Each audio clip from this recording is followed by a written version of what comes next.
Good afternoon, everyone, and thank you for gathering and your Good afternoon, everyone. Thank you for gathering and thank you for your flexibility. I think we'll get more on a regular schedule next week, but we'll go ahead and get started today, Thursday, March 26th. I'm Chair Janelle Wilkins, and this is the 14th voting session of the House Ways and Means Committee. We do have two very important bills on our agenda today for discussion and vote. And we will start with House Bill 627. This bill has amendments. Delegate Ebersol, if you can explain the amendments and the bill. Thank you, Madam Chair. House Bill 627, as brought in, would have created a number of curricular changes and professional development changes. The bill now will create a commission, as amended, will create a commission on teaching the historic, cultural, and civic contributions of diverse Marylanders. The commission will ultimately get together. I can describe the people in the commission if you'd like me to, but it's a very diverse group of people, and will create that commission. They will make recommendations to the State Board of Education about changes to particular courses or courses that maybe should exist to make the historic contributions of these groups part of the curriculum, or at least part of what is taught. The State Department can choose to do them if they like. If they do, we've also encouraged the State Department to make a report, to create professional development that would be speak to those kinds of things that teachers need to be learned to be able to teach them positively. I don't know, is that good enough for you? I'm looking at Alistair. Yes, that Okay. is, I think. So I move the amendments to the bill, please. Second. The amendments have been moved and properly seconded. Any discussion on the amendments? Seeing no discussion on the amendments, all those in favor of the amendments to House Bill 627, please say aye. Aye. Any opposed? The ayes have it. House Bill 627 has been amended. On the bill with amendments. Favorable on the bill as amended, Madam Chair. Second. All right, any discussion on the bill?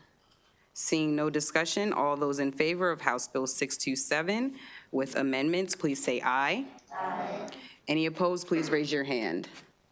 Opposed are Delegate Buckle, Delegate Hornberger, Delegate Miller, Delegate Long, Delegate Hartman. The ayes have it. House Bill 627 moves forward favorable with amendments. The next bill is House Bill 1582. This bill also has amendments. If you can explain the bill and the amendments, Delegate Ebersol. Thank you, Madam Chair. This bill was heard in the committee. It's largely the same as the version that we heard. There are a few, this has to do with creating an evaluation system across the state. Previously, we limited the State Department to using 65% of what we call academic quality indicators, often mostly testing, but not necessarily.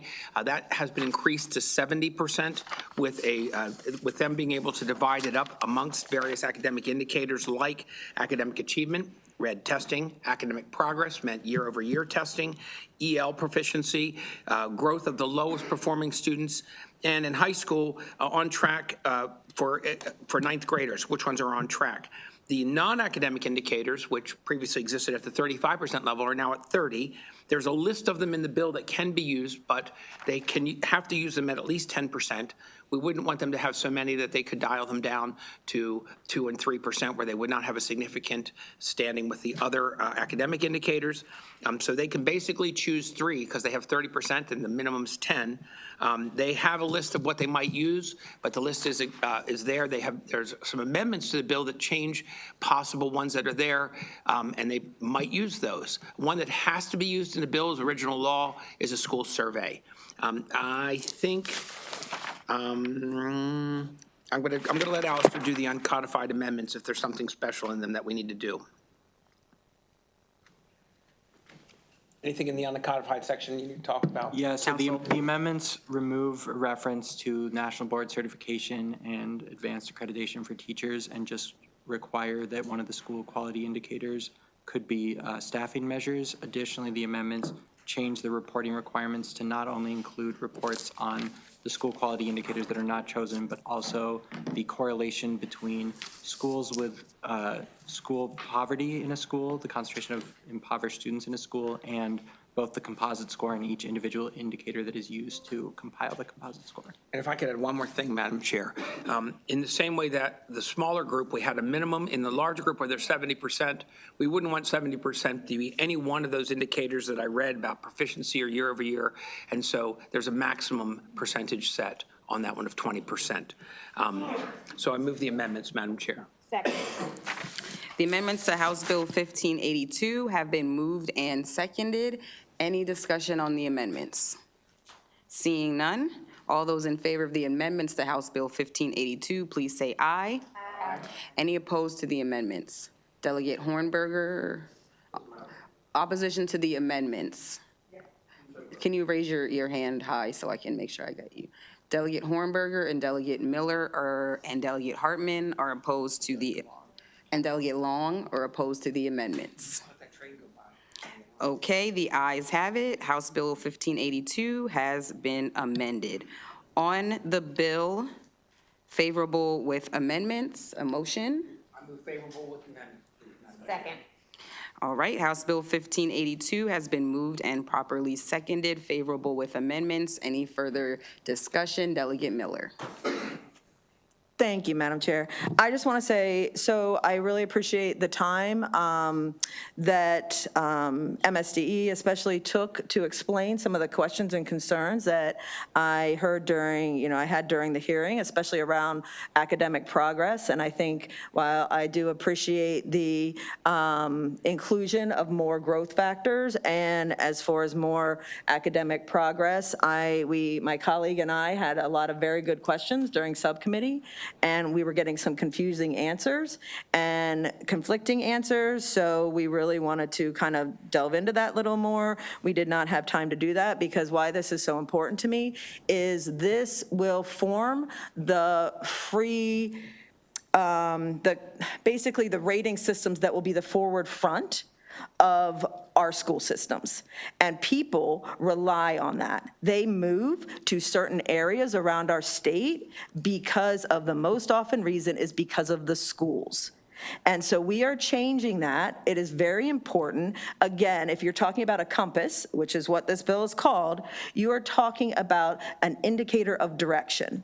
And it's an incredibly important topic. We were shown just a piece of paper where we're really trying to look at and discuss. And like I said, I thought we had some very good questions on the impact of the legislation that we're putting forward.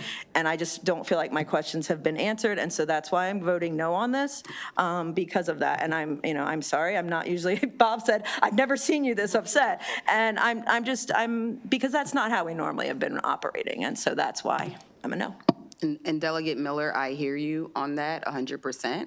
I will point out that on this bill, it being a priority bill for MSDE that we heard a few weeks ago, you may recall in the hearing that I expressed some concerns about it, and I went and spent time with MSDE and MSEA to properly understand it, make sure I was comfortable, and so we were able to do that work.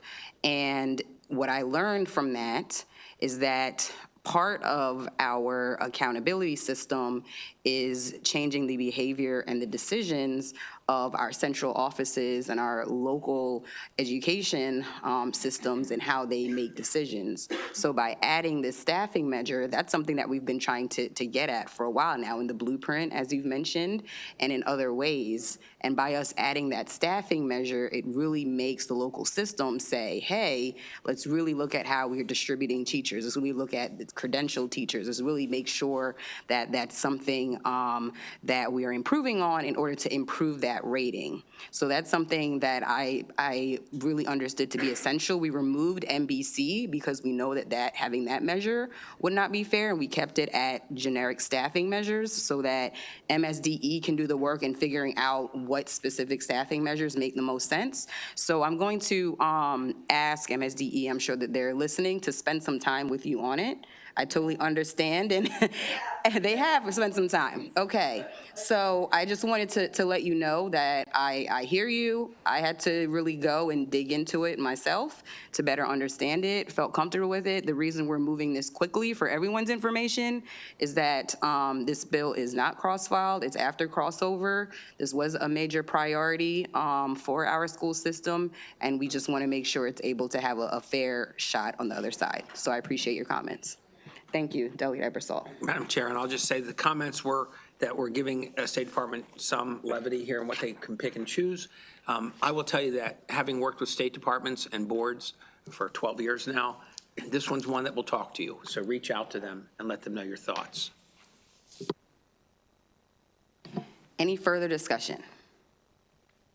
All right, seeing no further discussion, all those in favor of House Bill 1582, please say aye.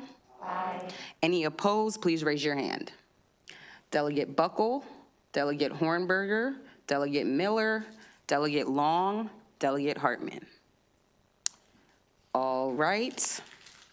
The ayes have it. House Bill 1582 moves forward favorable with amendments. Thank you, everyone, for the great discussion. Thank you to the subcommittee for your work. And I'll see everyone back at committee dinner, actually, tonight, 6 o'clock. We'll see everyone at our committee dinner. And have a good time today for those who are going to the game. Let's go O's. Bye. We're adjourned.